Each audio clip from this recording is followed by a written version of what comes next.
अच्छो, हाँ जी सर, सितंबर 25 का अटेम्प्ट हुआ। लॉ का पेपर ग्रुप वन के अंदर में सबसे ज्यादा हार्ड आया था। हालांकि टैक्स का पेपर सबसे ज्यादा अपीलिंग था as far as DT is concern. GST के बच्चों से मेरा वार्तालाप हुआ तो जीएसटी में कह रहे थे बच्चे कि सर बहुत ट्रिकी पेपर था, हर बार का पेपर जैसा जीएसटी का आता है वैसा नहीं था, और ऐसे मिक्स्ड फीलिंग थी। हालांकि वो डीटी को लेकर के बहुत खुश थे क्योंकि बहुत सारी चीजें वो आई थी। हमने जो एबीसी एनालिसिस दिया था वो बहुत ज्यादा हेल्पफुल रहा, और जैसे जैसे जो जो टॉपिक बोले थे उतने टॉपिक से वो सब कुछ आ गया जो आना चाहिए था। ये पेपर का एक रिव्यू है। इस पेपर का रिव्यू करते वक्त हम मोटे मोटे तौर पे वो चीजें देख रहे हैं जो सामने है। राइट, ऐसा हो सकता है कि ये रिव्यू से जो ओपिनियन हो वो थोड़े से अलग भी हो जाए, क्योंकि ये प्राइमा फेसी हम लोग रिव्यू करने जा रहे हैं। हर बार की तरह ये रिव्यू डाला जा रहा है, और अगर मुझे ऐसा लगता है कि हाँ यार मैंने बोलते हुए कुछ गड़बड़ कर दी है या इससे पॉइंट व्यू अलग है, तो हम शायद नीचे कमेंट बॉक्स में लिख भी सकते हैं। जरूर देखिएगा वो वाली सारी चीजें। हर बार की तरह पहला क्वेश्चन टोटल इनकम के ऊपर था। सेक्शन ए की मैं पर्टिकुलरली बात करूंगा। हर बार पहला क्वेश्चन 15 मार्क के लिए टोटल इनकम के ऊपर था, सभी बच्चे जानते हैं। राइट, तो पहला क्वेश्चन जो था वो टोटल इनकम के ऊपर था। डिटेल भी करेंगे, आगे बढ़िएगा। सबसे पहले सेकंड क्वेश्चन जो था हमारा, ये आपका बेस था, राइट, रेसिडेंशियल स्टेटस के ऊपर इन बिटवीन द थिंग, मतलब ये आपको रेसिडेंशियल स्टेटस के ऊपर एंड टोटल इनकम के ऊपर ये क्वेश्चन बेस था। अगर इसका 2B को देखा जाए, राइट, तो ये आपका काय के ऊपर बेस था सर? टीडीएस के ऊपर बेस था, कि किस तरीके से टीडीएस टीसीएस होगा। और जैसे कि मैंने आपसे हमेशा कहा था कि एक क्वेश्चन टीसीएस के ऊपर आता है, एक क्वेश्चन टीडीएस के ऊपर आता है, तो ये टीडीएस टीसीएस के इंप्लीमेंटेशन के ऊपर एक डिस्कशन क्वेश्चन था। 3A की अगर मैं बात करूं तो ये कैपिटल गेन के ऊपर था।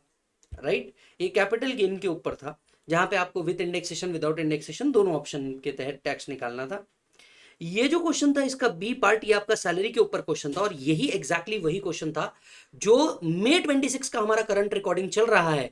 इसमें मैंने मॉड्यूल से एक क्वेश्चन लिया था जिसमें सैलरी में कॉस्ट इन्फ्लेशन इंडेक्स के साथ हम लोगों ने एक चीज निकाली थी। और इनफैक्ट अगर आपको याद हो तो हम सभी लोग जो बच्चे स्पेशली ये वीडियो को देख रहे हैं मई 26 और आपका रिकॉर्डिंग चालू है, करंट रिकॉर्डिंग चालू है, आपको मैंने सीना ठोक के बोला था कि ये आपको सितंबर में देखने मिल जाएगा। याद आ रहा है क्या? Salary with cost inflation index वाला एक एडजस्टमेंट लिया था, सैलरी का लास्ट क्वेश्चन, और मैंने आपसे बोला था कोई बहुत बड़ी बात नहीं है, आपको ये देखने को मिल जाएगा तुरंत इसी अटेम्प्ट के अंदर में। देख लीजिए सर, जो हम क्लास के अंदर में बोलते हैं और सीना ठोक के बोलते हैं वो चीज आपको देखने को मिलती है। और कोई बहुत बड़ा रॉकेट साइंस नहीं है, अमेंडमेंट था। कोई बहुत बड़ा रॉकेट साइंस नहीं किया हमने, अमेंडमेंट था, और वो क्वेश्चन बहुत अच्छे लेवल का था। और मैं हमेशा कहता हूं सिर्फ रिवीजन से आपका काम नहीं होने वाला, writing practice writing practice writing practice से आपके माइंड ओपन होंगे। तो ये देखो जो बोली थी वो चीज हो गई। सैलरी से आगे बढ़ते हैं हम लोग। आपके हाथ में एक और क्वेश्चन आया था। ये क्वेश्चन हर बार की तरह परंपरा के हिसाब से सेट ऑफ के ऊपर बेस्ड था। हर बार की तरह परंपरा के हिसाब से एक क्वेश्चन जो सेट ऑफ के ऊपर आता है ये वही क्वेश्चन बेस्ड था। ऐसा सिमिलर क्वेश्चन हमने हमारे एमआरपी बुक के अंदर में भी रखा हुआ है। राइट, जब आप इस क्वेश्चन से आगे बढ़ेंगे तो आपको एक एडवांस टैक्स के ऊपर क्वेश्चन मिल रहा है। Who are not required for advance tax का क्वेश्चन है। राइट, इसके अलावा अगर आप ये नहीं करना चाहते थे तो आपको ऑप्शन में दो और थियरी क्वेश्चन मिले थे जो उल्टा मेरे हिसाब से ज्यादा इजी थे।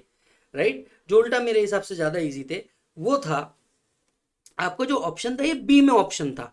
तो मेरे हिसाब से अगर आपको एडवांस टैक्स वाला पॉइंट नहीं याद आया होगा तो ये तो कंफर्म याद आया होगा, क्योंकि मैंने आपसे कहा था कि रिटर्न एक मैंडेटरी टॉपिक है, उसमें भी अपडेटेड रिटर्न एक मैंडेटरी टॉपिक है।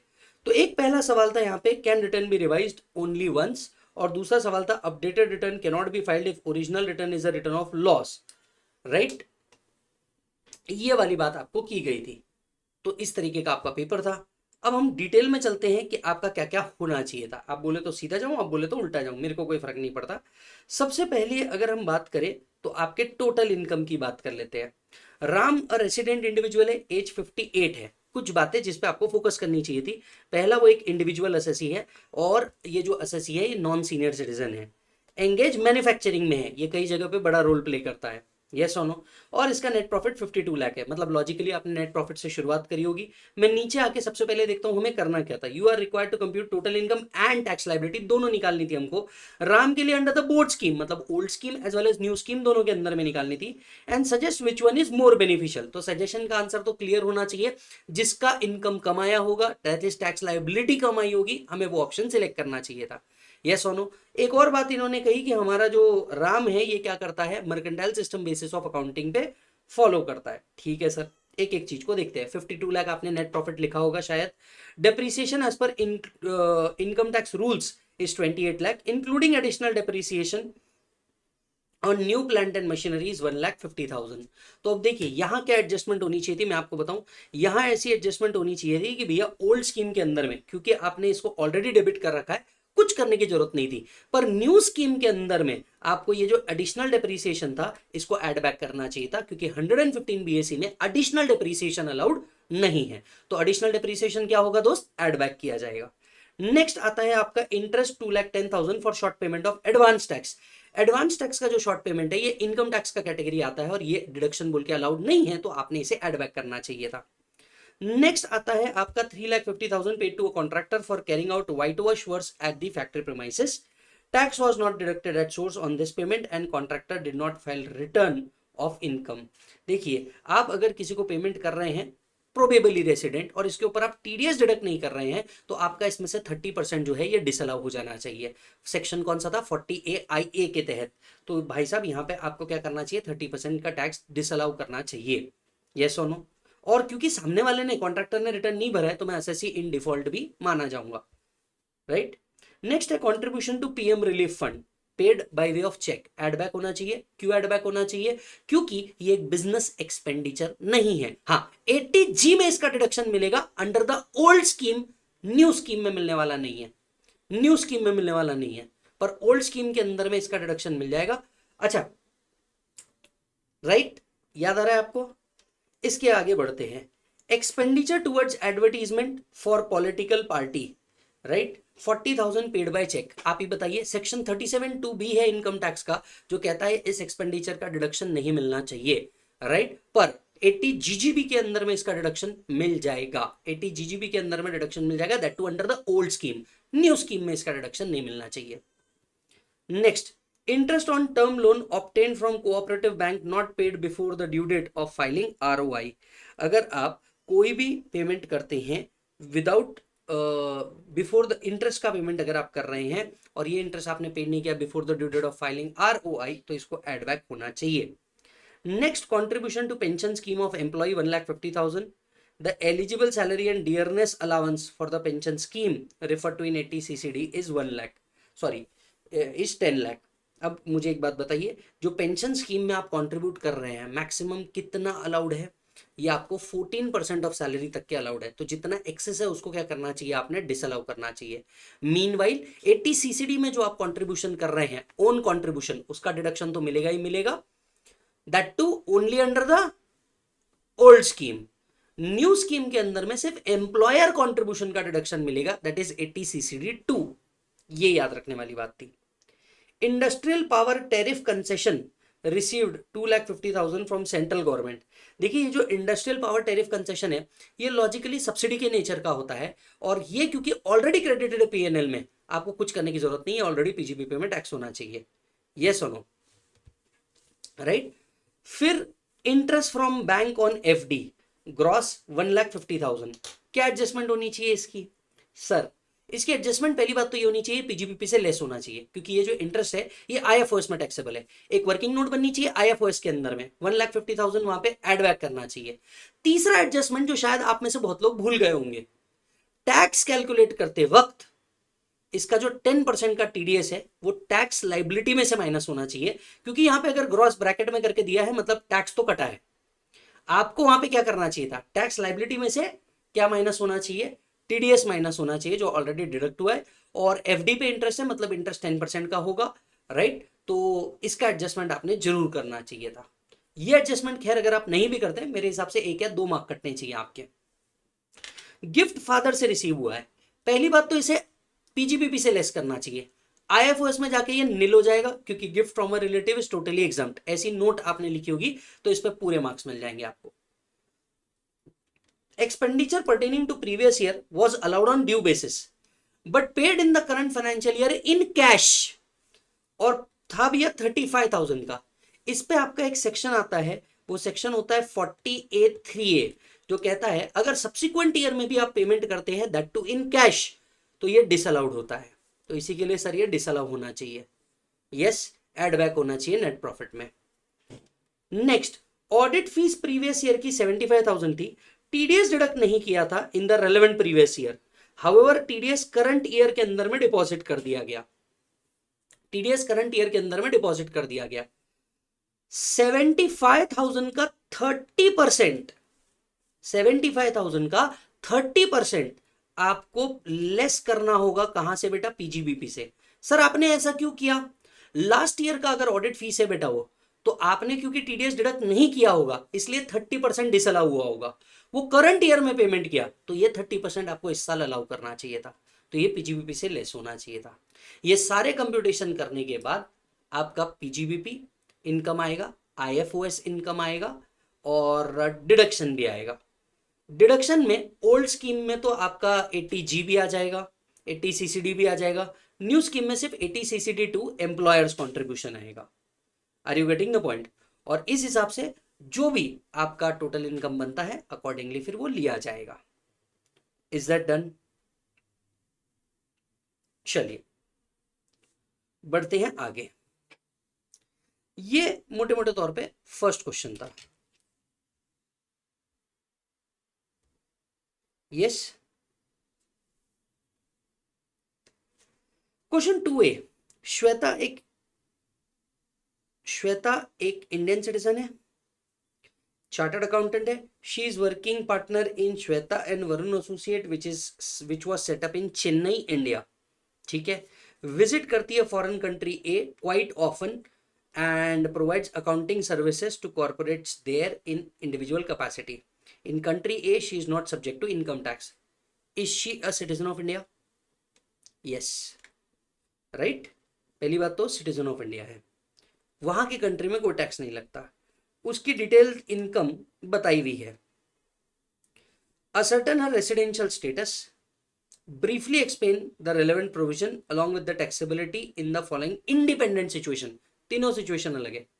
Situation number 1, she did not visit at any time during the previous year. अगर प्रीवियस ईयर में वो एक दिन भी नहीं आई, भले ही वो इंडियन सिटीजन है पर उसका रेसिडेंशियल स्टेटस एनआर वाला हो जाएगा। She visit India for 200 days every year since 12 preceding year. मतलब देखो 60 days इन प्रीवियस ईयर वाला कंडीशन तो सेटिस्फाई हो रहा है, राइट? एंड 182 वाला कंडीशन भी सेटिस्फाई हो रहा है। 365 days in 4 previous preceding year वाला भी कंडीशन सेटिस्फाई हो रहा है। 2 out of 10 वाला भी कंडीशन सेटिस्फाई होगा and 730 days in 7 previous preceding year वाला कंडीशन भी सेटिस्फाई होगा। तो यहाँ पे इसको आर कहलाया जाएगा। She did not visit India during the previous year 24-25 and her income from profession in India is 4 lakh for the financial year instead of 16 lakh। अब देखिए यहाँ पे प्रोफेशनल इनकम 16 लाख की जगह अगर 4 लाख होता तो क्या होता? तो फिर उस केस के अंदर में मैं आपको बता दूं क्या हो जाता था। एक Indian citizen who is outside India but she did not visit India during the previous year और 4 लाख की इनकम होती, अगर वो इंडिया में आ ही नहीं रही तो लॉजिकली वो क्या बन जाती? एनआर बन जाती। और एनआर बन जाती तो लॉजिकली उसका 4 लाख जो है वो टैक्सेबल होता। कौन कौन सी इनकम टैक्सेबल है? Remuneration from her CA firm in India. Indian कौन सी इनकम बन गई? इंडियन इनकम बन गई, received in India, taxable in India. Yes. अच्छा, next, income receive from providing accounting services in country A, received in bank account in country A. देखो अगर assessee non resident है, ये फॉरेन इनकम बन गई जो फॉरेन में रिसीव्ड हुई है, तो लॉजिकली उसका टैक्सेबिलिटी कब होगा बेटा? एनआर को तो नहीं होगा, आरओआर होगा तो होगा। देखिए पहला वाला केस आप आरओआर हो या एनआर हो दोनों केस में टैक्सेबल, दूसरा वाला केस सिर्फ आरओआर के केस में टैक्सेबल होगा। Third, dividend from a company incorporated in country A and received in the bank account of country A, ये भी फॉरेन इनकम है, आरओआर को टैक्सेबल होगा अगर वो आरओआर बन जाता है, तो एनआर को टैक्सेबल नहीं होने वाला क्योंकि वो फॉरेन इनकम बन जाती है। Income from business in country A which is setup in country A but controlled from Chennai. ओहो, कंट्रोल्ड फ्रॉम चेन्नई बोल दिया भाई साहब, एंड रिसीव्ड हुआ है कंट्री ए के अंदर में, तो ये सर फॉरेन इनकम है। आरओआर के हाथ में तो कंप्लीटली टैक्सेबल होना चाहिए, एनआर के हाथ में ये टैक्सेबल नहीं होना चाहिए बिकॉज कंट्रोल इन इंडिया वाला जो कॉन्सेप्ट है ये किसके लिए है बेटा? आरएनओआर के लिए है। याद आ रहा है क्या मालिक आपको? हम अकॉर्डिंगली अपना इनकम निकालेंगे। इसका पार्ट भी टीडीएस से रिलेटेड है, चेक करते हैं। Aryan is a resident individual engage in retail trade of auto parts through various stores across Delhi. Turnover इनका कितना है 15 crore, which is more than 10 crore. During the previous year financial data shows he purchase goods, purchase वाला transaction है, purchase goods 105 lakh excluding GST from Diva LLP, a firm resident in India. Out of these purchases, goods of 5 lakh excluding GST were returned due to the quality issue. Money is refunded. Assume the turnover of Diva was 8 crore rupees. तो देखो यहाँ पे 206C 1H नहीं आने वाला, पर 194Q जरूर आ जाएगा। यहाँ जिस बच्चे का ये पेपर है बिल्कुल 194Q की एप्लीकेबिलिटी आएगी। परचेज के ऊपर क्या हो जाएगा बेटा, टीडीएस आएगा। गुड्स रिटर्न से रिलेटेड हम लोगों ने कंसेप्ट ऑलरेडी पढ़ा है। आर्यन पेड करते हैं 77,000 every month resident individual for providing catering services in his shop under a contract. Shop का केटरिंग सर्विसेज है, मतलब ये पर्सनल कॉन्ट्रैक्ट नहीं है। पर्सनल कॉन्ट्रैक्ट होता तो 194M में जाता, हाल फिलहाल में ये 194C में जाना चाहिए। यस और no, right. Assuming PAN of all parties are available. फिर आता है 3A, ये कैपिटल गेन पे बेस्ड था और शायद आपको जम भी जाएगा, चेक कीजिएगा।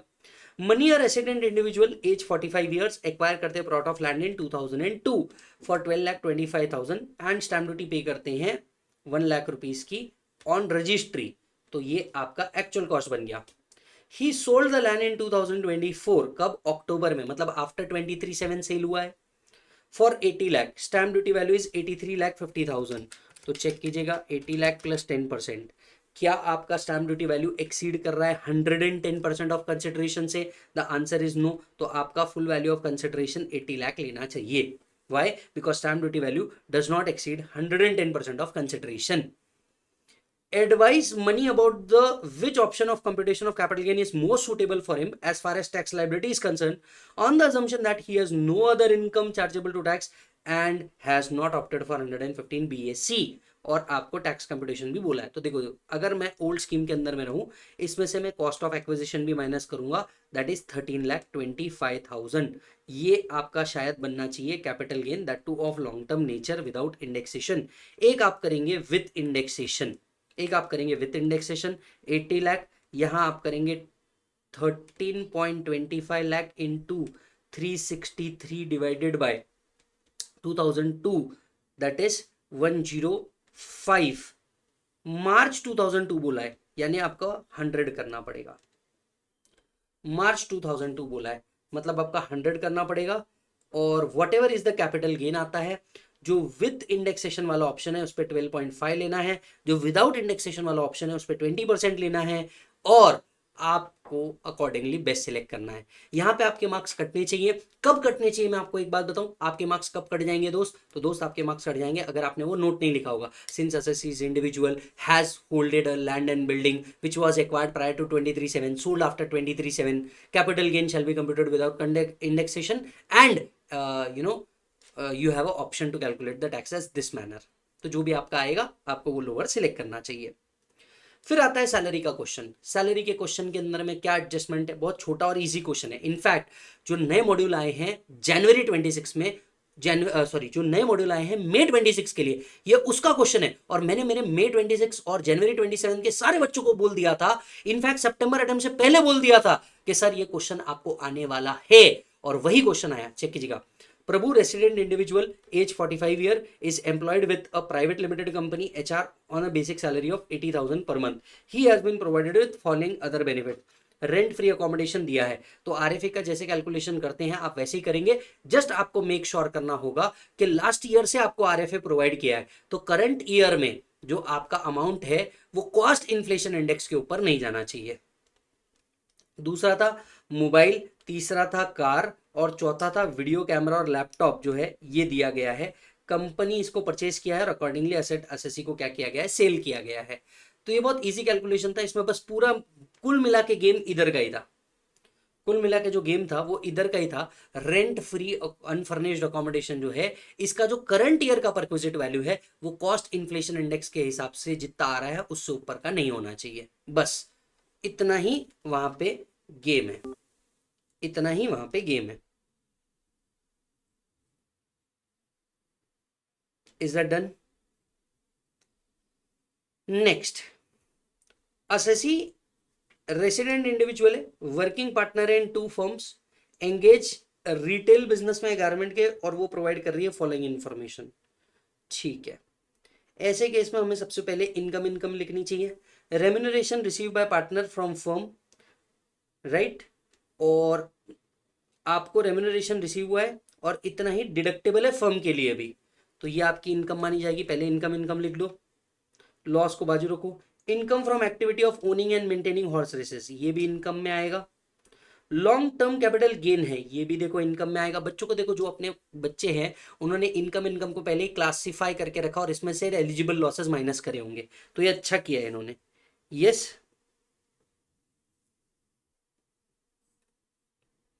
Interest paid on loan for repairs of self occupied house property. बेटा पहले तो यहां पे स्कीम देखेंगे, she is out of the default scheme, and will your answer be different if she do not opt from the default tax regime? No need to compute, there is no need to compute tax payable under any of the regime. आपको tax payable नहीं निकालना है, पर आपको gross total income तो निकालना ही निकालना है। देखो, अगर आप ओल्ड स्कीम के अंदर में हैं तो ये जो इंटरेस्ट ऑन बोरोड कैपिटल है ना, इसका डिडक्शन मैक्सिमम आपको 30,000 मिलना चाहिए, जो लगभग हमारे स्टूडेंट ने सही किया है। और न्यू स्कीम के अंदर में इसका डिडक्शन मिलना ही नहीं चाहिए। Amount received in advance towards sale of shop which was later forfeited by buyer could not comply with the condition, इसे भी इनकम माना जाना चाहिए, ये भी आपका इनकम है। यस, IFOS में जाएगा। एंड लॉस फ्रॉम बेटिंग का कुछ नहीं होने वाला। Interest from fix deposit 0.80, fix deposit of 10 lakh was gifted by her father in law, was gifted to her by her father in law, तो यहां पे ट्रांसफर ऑफ इनकम हुआ है या क्लबिंग प्रोविजन अट्रैक्ट होगा? आप सोच समझ के बताइए। सर क्लबिंग प्रोविजन अट्रैक्ट होगा। यहाँ पे कुछ लॉसेस है जिनका क्या करना है। लॉस फ्रॉम इंट्राडे ट्रेडिंग, देखिए इंट्राडे ट्रेडिंग एक स्पेक्युलेटिव लॉस है और यहाँ क्लियर कट लिख रहे हैं वो डिलीवरी नहीं दिया, तो यहाँ पे भी लगता है मुझे मेरे बच्चे ने बिल्कुल सही किया है। स्पेक्युलेटिव लॉस जो है वो सिर्फ स्पेक्युलेटिव इनकम से कैरी फॉरवर्ड हो सकता है, सेट ऑफ हो सकता है। ठीक है जी मालिक। नेक्स्ट लॉस आपका किधर आ रहा है? Loss from share in partnership. देखिए शेयर इन प्रॉफिट एग्जम्प्ट होता है और उस सोर्स से आने वाले लॉस को हम कंसिडर नहीं करते, तो ये लॉस आपने कंसिडर नहीं करना चाहिए। लॉस ऑन बेटिंग, ये ना सेट ऑफ मिलेगा ना कैरी फॉरवर्ड मिलेगा। देखिए बच्चे ने ऑलरेडी नो बोल करके रखा है। नेक्स्ट आता है आपका long term capital loss on sale of unlisted share. Long term capital loss on sale of unlisted share, okay, इसका क्या करना चाहिए? Long term capital loss on unlisted shares, देखिए अगर कोई कैपिटल गेन है तो हम उसके अगेंस्ट में इसको सेट ऑफ कर सकते हैं। Loss from owning and maintaining horse races, ये सिर्फ income on owning and maintaining horse races से सेट ऑफ होनी चाहिए। यहाँ क्या हमारे पास income from owning and maintaining horse races है? यस, इससे ये क्या होनी चाहिए? सेट ऑफ होनी चाहिए। डन है मालिक? हाँ, किस किस को एडवांस टैक्स पे करने की जरूरत नहीं है? Who all are not required to pay advance tax. चलिए इस बारे में भी बात कर लेते हैं। पहला, one who is a senior citizen not having PGBP income, उनको देने की जरूरत नहीं है। दूसरा, अगर आपकी एस्टिमेटेड टैक्स लायबिलिटी 10,000 से ऊपर नहीं जा रही तो आपको एडवांस टैक्स देने की जरूरत नहीं है, बाकी हर केस में एडवांस टैक्स देना पड़ता है। अब लास्ट के दो स्टेटमेंट आ जाते हैं। फॉलोइंग स्टेटमेंट इज ट्रू और false along with reason. Income tax return can be revised only once. False, income tax return can be revised more than once. Yes, till the due date of filing, the time limit of filing return, बिल्कुल हो सकता है। Updated return can not be filed if original return is a return of loss. Wrong, आप loss बढ़ा करके भी दिखा सकते हैं, बराबर है, आप बिल्कुल बढ़ा के भी दिखा सकते हैं, कोई दिक्कत नहीं है। यस,